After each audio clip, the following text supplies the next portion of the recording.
आज मी स्मृतिगंध या डॉक्टर अजित देसाई यांच्या पुस्तकातील एक ललित निबंध वाचत आहे. मराठी भाषा आणि शाळेची महती. कित्येक दिवस माझ्या मनात ललित निबंध लिहावयाचे घोटाळत होते. फक्त विषयाची निवड काही केल्या होत नव्हती. एके दिवशी अकस्मात माझ्या मोठ्या भावाने मला व्हॉट्सॲपद्वारे एक जाहिरातीचे मराठी कात्रण पाठवले. त्या कात्रणामध्ये मराठी अभ्यास केंद्र आणि अभिनव शिक्षण प्रसारक मंडळींनी एक स्पर्धा आयोजित केली होती. स्पर्धेचा विषय होता, माझ्या शाळेने मला काय दिले. जरी वेळेअभावी मी या स्पर्धेत भाग घेऊ शकलो नाही, तरी सुद्धा माझ्या मनात तो विषय घर करून बसला होता. अंततः मी एक विषय निवडला, तो म्हणजे मराठी भाषा आणि मराठी शाळेची महती. मला या विषयाच्या संदर्भात इतिहासाचा आधार घ्यावा लागला. त्यामुळे या लेखात वेळोवेळी इतिहासात मिळालेली माहिती नमूद केली आहे. मी माझ्या परीने सर्वांना समाविष्ट करण्याचा मनापासून प्रयत्न केला आहे. जर यदाकदाचित कुणाविषयी लिहिणे राहिले असल्यास क्षमा असावी. कारण हा विषय एवढा गहन आणि खोल आहे की जर मी सर्वांना योग्य न्याय दिला असता तर हा निबंध न राहता ग्रंथ झाला असता. असो, भारत हा एक महान देश असून त्यात अनेक बोली भाषा बोलल्या जातात. ह्या भाषा प्रामुख्याने 2 गटांमध्ये विभागल्या गेल्या आहेत.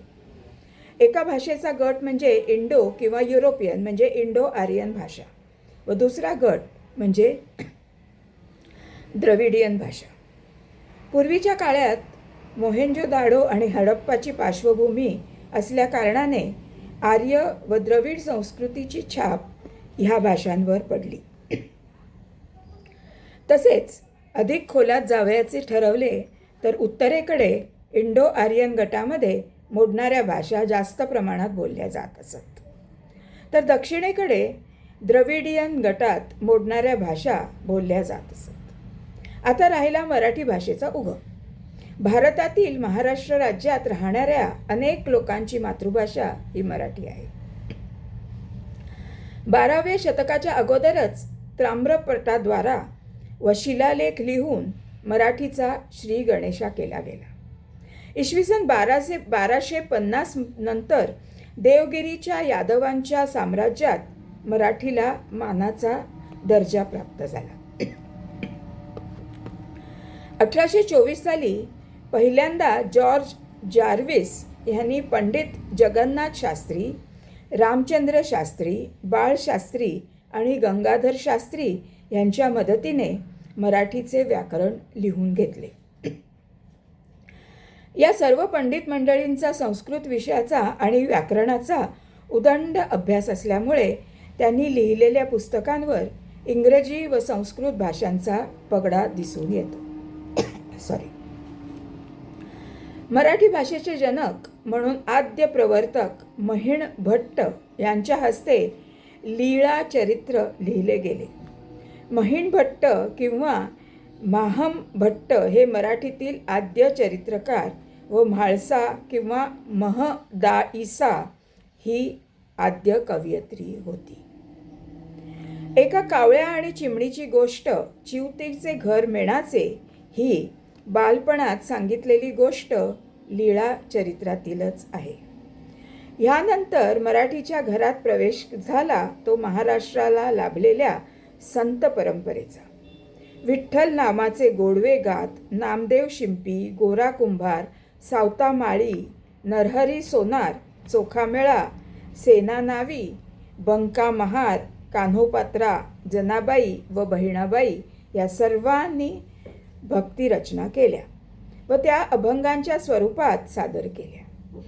संस्कृत भाषा न समजणाऱ्यांसाठी ज्ञानेश्वरांनी मराठीत गीता लिहून मराठीची शान वाढवली. संत एकनाथ व संत तुकारामांनी इसवी सन 1600 ते इसवी सन 1700च्या दरम्यान इस्लामी आक्रमणांवर मात करीत मराठी भाषा जिवंत ठेवली. शिवाजी राजांनी मराठी साम्राज्याची स्थापना केली. संत रामदास स्वामी व संत तुकाराम यांनी केलेल्या अतुल्य कार्यामुळे मराठीला लोकमान्यता मिळाली.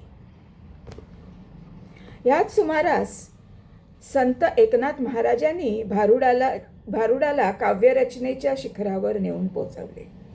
त्यांच्या भारुडातून अत्यंत साध्या शब्दात सदाचार व नीतिमत्ता यावर भर दिला जाईल. भारुड या शब्दाचा अर्थ आहे धनगर. असे म्हणतात की बहुरूढ शब्दाचा अपभ्रंश भारुड केला गेला. कीर्तन आणि हरिकीर्तन या परंपरेचे जनक म्हणजे नामदेव महाराज. ते नाचत कीर्तन करावयाचे. त्याला ललित असे म्हणत. त्यातून रूपकाचा जन्म झाला.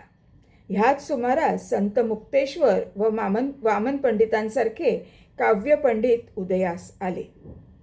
कवी मोरोपंतांनी लिहिलेल्या आर्या वृत्तातल्या रचना अजूनही मराठी रसिकांच्या मनात रुजून बसल्या आहेत. त्यांनी केकावली लिहून त्यांचे नाव मराठीच्या पटावर कोरून ठेवले. संत विजय, भक्ती विजय ह्या ग्रंथाद्वारे मराठी भाषेत बहुमूल्य भर पडली. हरिविजय आणि पांडव प्रताप ह्या कवितांमुळे खेड्यांमध्ये सुद्धा मराठी कविता पोहोचवल्या गेल्या. अफजल खानाचा वध केल्यावर शाहीर अग्निदासांनी पोवाडा रचला. तसेच तुलसीदासांनी तानाजीवर आणि यमाजी भास्करांनी बाजी पासलकरांवर पोवाडा केला. हीच परंपरा पेशव्यांच्या कारकिर्दीतही सुरू राहिली. इसवी सन 1700 ते 1800च्या कालावधीमध्ये मराठी भाषा वीर आणि शृंगार रसामध्ये न्हाऊन निघाली. लावणी व पोवाडा हे वाङ्मय प्रकार तर बहरले होतेच, पण त्यांना शाहीर होनाजी बाळा, शाहीर राम जोशी, शाहीर प्रभाकर, शाहीर अण्णाभाऊ साठे व सगन भाऊ ह्या शाहिरांच्या डफ, तुणतुणे आणि ढोलकीच्या तालांनी चार चांद लावले गेले. उदाहरणार्थ, सुंदरा मनामध्ये भरली, घनश्याम सुंदरा, खरड्यांच्या लढाईचा पोवाडा, रंगपंचमीचा पोवाडा, दुसऱ्या बाजीरावांचा पोवाडा इत्यादी शिमग्याचे 5 दिवस ते सरकारी वाड्यावर तमाशाही सादर करावयाचे. अनंत फंदी हे शाहीर तर आपल्या रचनांतून व्यवहारात कसे वागावे, काय करावे, काय टाळावे असे उपदेश करत असत. वारकरी संप्रदायामुळे मराठीत सात्विक लेखनाचा पाया घातला गेला. त्याप्रमाणे अलंकार, कल्पनाविलास आणि मराठी भाषेचे सौंदर्य मराठी काव्यात दिसू लागले. त्यांच्या अभंगातून विरहिणी, घोंगडी, पांगळा गाय, आंधळा, हमामा, पाळणा, कापडी, वराड, पालक, हरिपाठ, मंथन, सौरी, फुगडी, डौर, बाळछंद आणि टिपरी हे विविध प्रकार अस्तित्वात आले. ह्यांची कित्येकांना कल्पनाही नसेल. संत बहिणाबाईंचा फुगडी घालतानाचा अभंग बहुतेकांना माहीत असावा. खबर ह्या फारशी शब्दापासून बखर ह्या शब्दाची उत्पत्ती झाली असावी. बखर ह्या शब्दाचा अर्थ म्हणजे इतिहास, बातमी अथवा चरित्र असा आहे. स्वराज्य स्थापनेनंतर शिवचरित्रावर आधारित बऱ्याच बखरी लिहिल्या गेल्या. मराठीच्या साहित्यात सर्व गुणांनी गाजलेली बखर म्हणजे भाऊसाहेबांची बखर. इसवी सन 1818 इंग्रजांच्या कारकिर्दीत मराठी भाषा मराठी या नावाने रूढ झाली. मुख्य म्हणजे ह्या काळात मुद्रणाची कला भारतात आली. ह्याच काळात महाराष्ट्रात समाज सुधारणा व राष्ट्रवादी राजकारणात परिवर्तन दिसून आले. महात्मा फुले, न्यायमूर्ती रानडे, आगरकर, नामदार गोखले, लोकमान्य टिळक ह्यांनी सर्वतोपरी आपले योगदान देऊन देशाच्या स्वराज्याला हातभार लावला. तसेच मराठी वर्तमानपत्राचा श्रीगणेशा केला. टिळकांचे केसरी आणि मराठा वृत्तपत्रातून लिहिलेले अग्रलेख गाजले. त्यांनी लिहिलेल्या अग्रलेखामुळे आणि परखडपणे मांडलेल्या मतांमुळे वृत्तपत्रीय लेखन संग्रहणीय झाले. टिळकांनी गीता रहस्य व इतर पुस्तके लिहिली.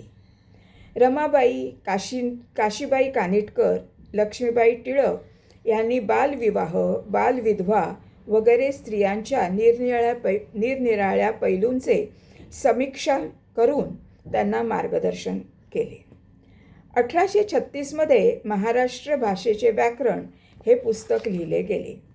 त्यानंतर त्याच सालात दादोबा पांडुरंग तर्खडकर यांनी त्याचा कित्ता गिरवला. त्यांना मराठी व्याकरणाचे पणिनी म्हटले जाते. इसवी सन 1865 कृष्णशास्त्री चिपळूणकरांचा पद्यरत्नावली हा ग्रंथ प्रकाशित झाला. इतिहासाचार्य राजवाड्यांनी संशोधनात्मक लेखन करून इतिहासाच्या लेखनाचा पायंडा घातला. इसवी सन 1890 करमणूक नावाचे मासिक सुरू झाले. केसरी व सुधारक ह्यांची एकीकडे जुगलबंदी चालू असताना त्यांनी सांगितलेली गोष्ट एखाद्या मायेप्रमाणे अत्यंत हळुवारपणे न दुखावता अप्रशस्त वर्तनाचे बोध या मासिकातून दिले गेले. तब्बल 28 वर्षे करमणूकमधून प्रवास करताना हरिभाऊंनी 18 कादंबऱ्या लिहिल्या. सामाजिक व ऐतिहासिक कादंबऱ्यातून त्या काळातले प्रतिबिंब त्यांनी तंतोतंत उभे केले. त्या काळात संगीत रंगभूमीने मोलाची कामगिरी बजावली. या कलेचा राजाश्रय व लोकाश्रय सुद्धा मिळाला. अण्णासाहेब किर्लोस्कर, कृष्णाजी प्रभाकर खाडीलकर, राम गणेश गडकरी, बाल गंधर्व अशी महान रत्ने मराठी भाषेच्या कोदंडात विराजमान झाली. दादासाहेब फाळके यांना चित्रसृष्टीचे निर्माते आणि संस्थापक मानले जाते. तसेच व्ही शांताराम, मास्टर विनायक, भालजी पेंढारकर, राजा परांजपे, सुधीर फडके, गदी माडगुळकर यांनी मराठी चित्रपट सृष्टीला शोभा आणली. या सर्व दिग्गजांनी मराठी भाषेला, मराठी नाट्यसृष्टीला आणि चित्रपट सृष्टीला सुगेचे दिवस दाखवले असे म्हटल्यास वावगे ठरू नये. कृष्णाजी केशव दामले उर्फ केशव सूत यांना आधुनिक मराठी कवितेचे जनक मानले जाते. इंग्रजी वातावरणात राहून सुद्धा जणू काही त्यांनी नव्या युगाची तुतारी फुंकली आणि जगाचे रंगच बदलले.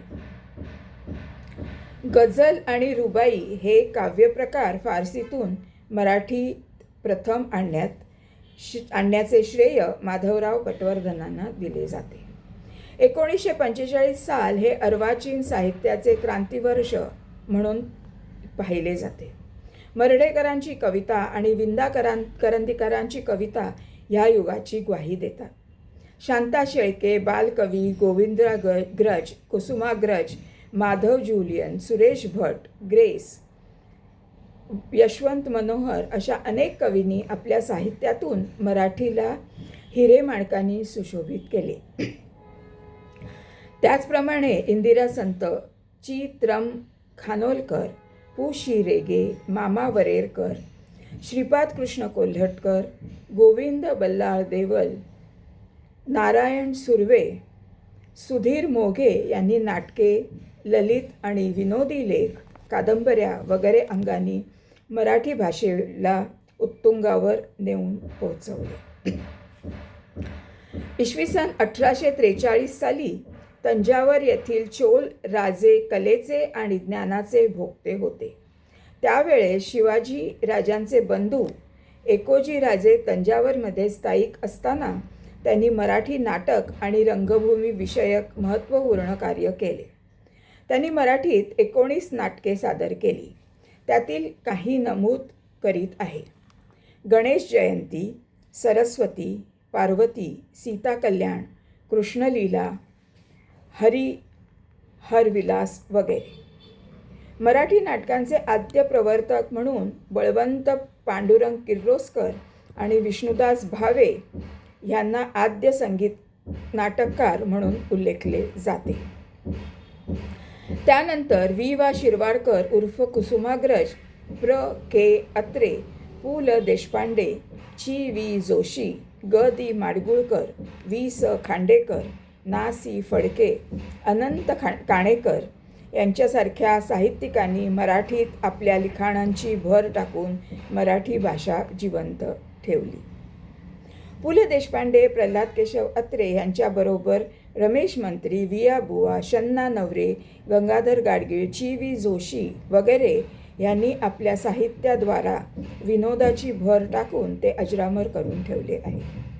व्यंकटेश माडगुळकर, शंकर पाटील, मा. मिरासदार या तिघांनी विनोदी कथाकथन करून सर्व मराठी ग्रामीण जनतेला वेड लावले.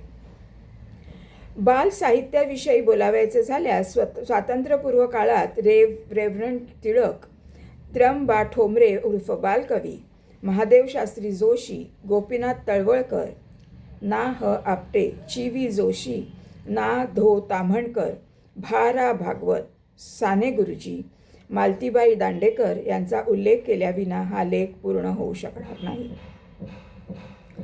21 फेब्रुवारी हा कुसुमाग्रज उर्फ श्री वा शिरवाडकरांच्या जन्मदिवसाप्रित्यर्थ आंतरराष्ट्रीय मातृभाषा दिवस म्हणून साजरा केला जातो. या मराठी राजभाषा निमित्ताने मराठी भाषेच्या सुरुवातीपासून ते भविष्यापर्यंत बऱ्याच विषयावर चर्चासत्रे आखली जातात. 1 मे 1960 हा महाराष्ट्र राज्याचा संस्थापन दिन पंडित यशवंतराव चव्हाण यांच्या हातात मंगल कलश देऊन पंतप्रधानांनी महाराष्ट्राची जबाबदारी त्यांच्या खांद्यावर सोपवली. हा दिवस मराठी माणसांच्या आयुष्यातील फार मोठा दिवस म्हणून मानला जातो. यावरून एक आठवले, आपली मराठी भाषा एवढी गुणसंपन्न आहे त्याचा एक दाखला देतो. 1960 साली संयुक्त महाराष्ट्राची चळवळ सुरू होती. त्यावेळी के. अत्रेंनी मराठामध्ये एक लिहिला होता. त्याचे शीर्षक होते संयुक्त महाराष्ट्र झालाच पाहिजे. त्यावेळेस कित्येक टीकाकारांनी अत्रेंना प्रश्न विचारला की तुम्ही झालाच पाहिजे म्हणून का म्हणता. त्यावेळेस अत्रे म्हणाले, तुम्ही चव्हाणांमधला काढून टाका म्हणजे तुम्हाला तुमच्या प्रश्नाचे उत्तर सापडेल. असो, आता मराठी भाषेविषयी बोलू, मराठी शाळेविषयी बोलू. असे म्हणतात की मुलांची पहिली शाळा ही त्याची आई असते. हे सर्व अर्थाने बरोबर आहे. आई मुलाला संस्काराचे पहिले धडे देत असते. त्यानंतर मुलांच्या आयुष्यात शाळेचा प्रवेश होतो.